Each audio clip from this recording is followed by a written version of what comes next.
Alright, this is my PowerPoint on the book I read for PSEL 610 this semester. I appreciate you guys being willing to watch this pre-recorded presentation as the socket that connects to the projector for my computer is currently broken.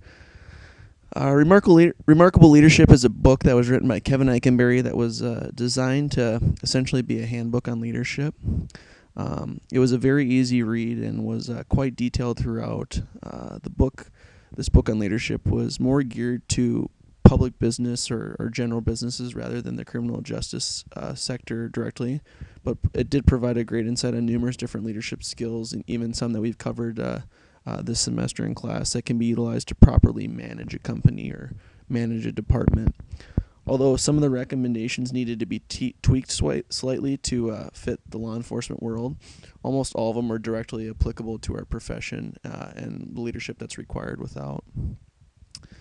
There are three more unique things to this book that I absolutely enjoyed. The first of which is the self-assessments. At the beginning of each chapter, a self-assessment would be there for you to take. And an example of a self-assessment from the book is the one shown here on the PowerPoint. Be formatted. This is actually one taken directly from it. It's formatted just like this. What you would do is you would take it, you'd score it, and it would tell you kind of where you were as a leader, room for improvement, whether maybe you're a perfect leader, etc. It would show it like that. The second one that we had that was included in the book was called Your Now Steps. What Your Now Steps was essentially just cliff notes that were included at the end of the chapter that summarized the key points. They were realistically a blueprint that you could apply from the chapter to the real world right away. It would tell you what things, if you were looking at one of the ideas, which I'll get down to a little bit down the slides, it would be able for you to take that idea and implement it directly and right away. The last gem that was included in this book, they're called bonus bites. And what the bonus bites was, it was a section that was dedicated to providing you with external resources that deal with what the author was talking about. It was similar to Works Cited, but it was more directed towards being a forum to find information for extended reading. So, it'd say, for example, one of the 13 steps that I'll go over here shortly, it'd have a little snippet like you could find more about this in some other author's books. It was almost like he was giving credit to other authors as well to say, check out their books. The book focused on 13 characteristics or ideas. Each had its own self-assessment at the beginning of the chapter. Those 13 characteristics were learn continually, communicate powerfully, develop others.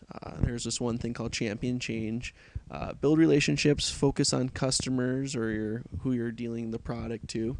Influence with impact, think and act innovatively, value collaboration and teamwork, and then solve problems and make decisions. For the purpose of keeping within the time constraints, I'm going to do three of them, just kind of summarize them directly and kind of apply them to our world as we know it. The three that I'm going to do are constant learning, effective communication, and then the idea that leaders create or breed other leaders. Constant learning, without a doubt, is one of the most important qualities a leader can have. I'm sure a lot of us have had a leader that is frozen in time, for example. The been there, done that mentality is what usually stops a leader from progressing or becoming the leader that most people want him to be. It's where the person has already had an experience with a certain idea and washes it away and does not want to attempt it again. Perhaps it can be something like having a sergeant on a shift that didn't have one before. Perhaps once they tried it and it didn't work out, and that ends up with them refusing to try it again. The author stresses that what was once good or bad does not always stay this way. And then that way, for example, with the sergeant situation, maybe it didn't work back in the time when they had tried it, but with the current way things are now and accountability and how leadership has proven to be such a huge aspect of day-to-day work, it would be something that'd be applicable now. A real life example, for personally for me, at one of my departments, the chief was a huge proponent in handwritten reports. He stated that they were both professional and simply the way it should be done. Times change, and on both a neatness factor and a time-consuming factor, it was clearly time to change this idea and mentality. Luckily, the chief that took his position is moving in the right direction by allowing digital reports or typed reports, but we still do not have a report writing software yet that is accessible to us officers other than the chief. So we're moving in the right direction, but I mean that's kind of an example of how we can kind of hang things up, and we didn't have the budgetary allotments for a report writing software because it had never really been written in, and we're moving towards that. Being open-minded and willing to change goes hand in hand with the above being there, done that mentality. Constant learning utilizes these two crucial ideas in order to the snap, the been there, done that mentality. Open mind leads to better and smoother work environments as subordinates feel more comfortable approaching administration with ideas and suggestions. Equally as important, having the willingness to change leads to the above, coupled with the likelihood of a mainstream department always on the brink of being innovative and fresh. The next one I want to talk about is effective communication. Effective communication goes almost without saying in a good leader. It is easy for us who are on the bottom level of the hierarchy chain to become confused or agitated with management decisions sometimes. The cure to this inevitable attitude is having leaders who can effectively communicate decisions and issues to their employees. Sometimes even if the leader is right or wrong, being able to communicate can save face and also lead to a smoother run department. In this book, they call this a community of understanding. They detail the 4 types of communicators that leaders usually are. The first one that they talk about is called a doer. This leader is someone who acts on real-time intel to deliver their communication. Arguably the most dangerous of communicators, often these people ask first or act first and ask questions later. They seldom worry about repercussions as they communicate the issues. Second is the feeler. The feeler reacts with their gut and makes decisions that they feel will create the greatest impact. Feelers often use spiritual tactics in their communication process and sometimes do not actually have hard facts behind their decisions.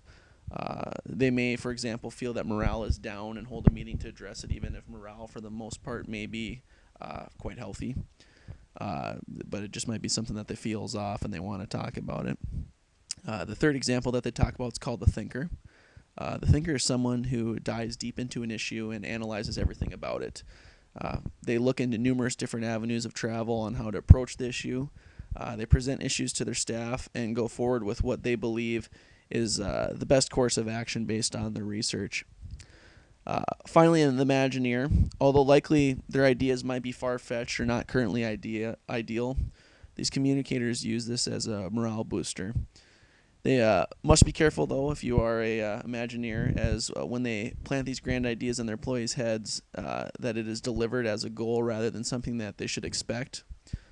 Personally, at one of my departments, we have a chief who's an Imagineer, or Imaginer. He has had numerous high-profile ideas that he communicates with us. Naturally, we start to grow a little bit of a tolerance to the ideas, and because a lot of them have not materialized. This is one of the huge potential problems with these type of communicators. But when it does work out, like recently he delivered on a few of high-profile ideas he had, which included a new squad car and the introduction of a new full-timer. And these ideas were more unlikely of the scenarios that he had talked about. It led to a great increase in morale, and just kind of the department seemed like it was running smoother. Of all the departments, though, I can say I've worked for, this one has been the most fun, as ideas are always floating around and can materialize at any given moment.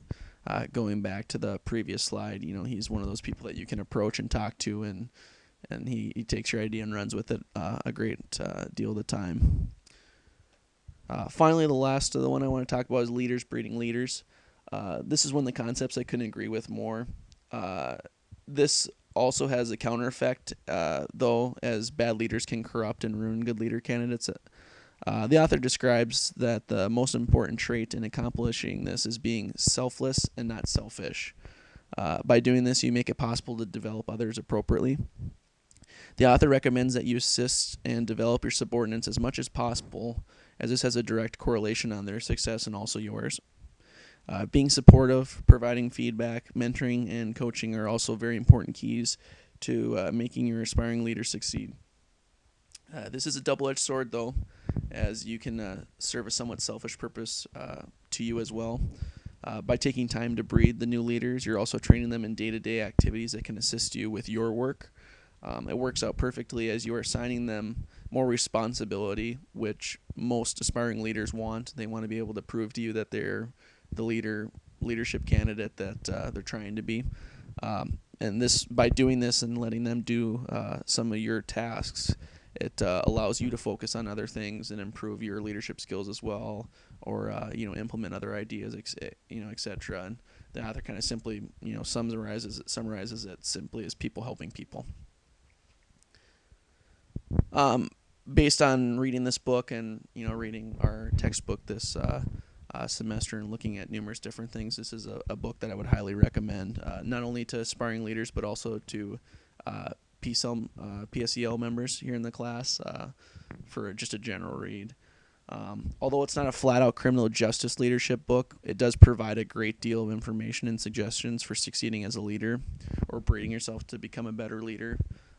It is essentially a leadership textbook morphed into an easier read and an enjoyable kind of free read type of book. And I think especially for some of us who have quite a bit of free time, whether it's on patrol or at home, it's something that's a great read. And not only are you learning something nice, but you're also kind of bettering yourself as a leader. So I appreciate you guys taking time to listen to this presentation.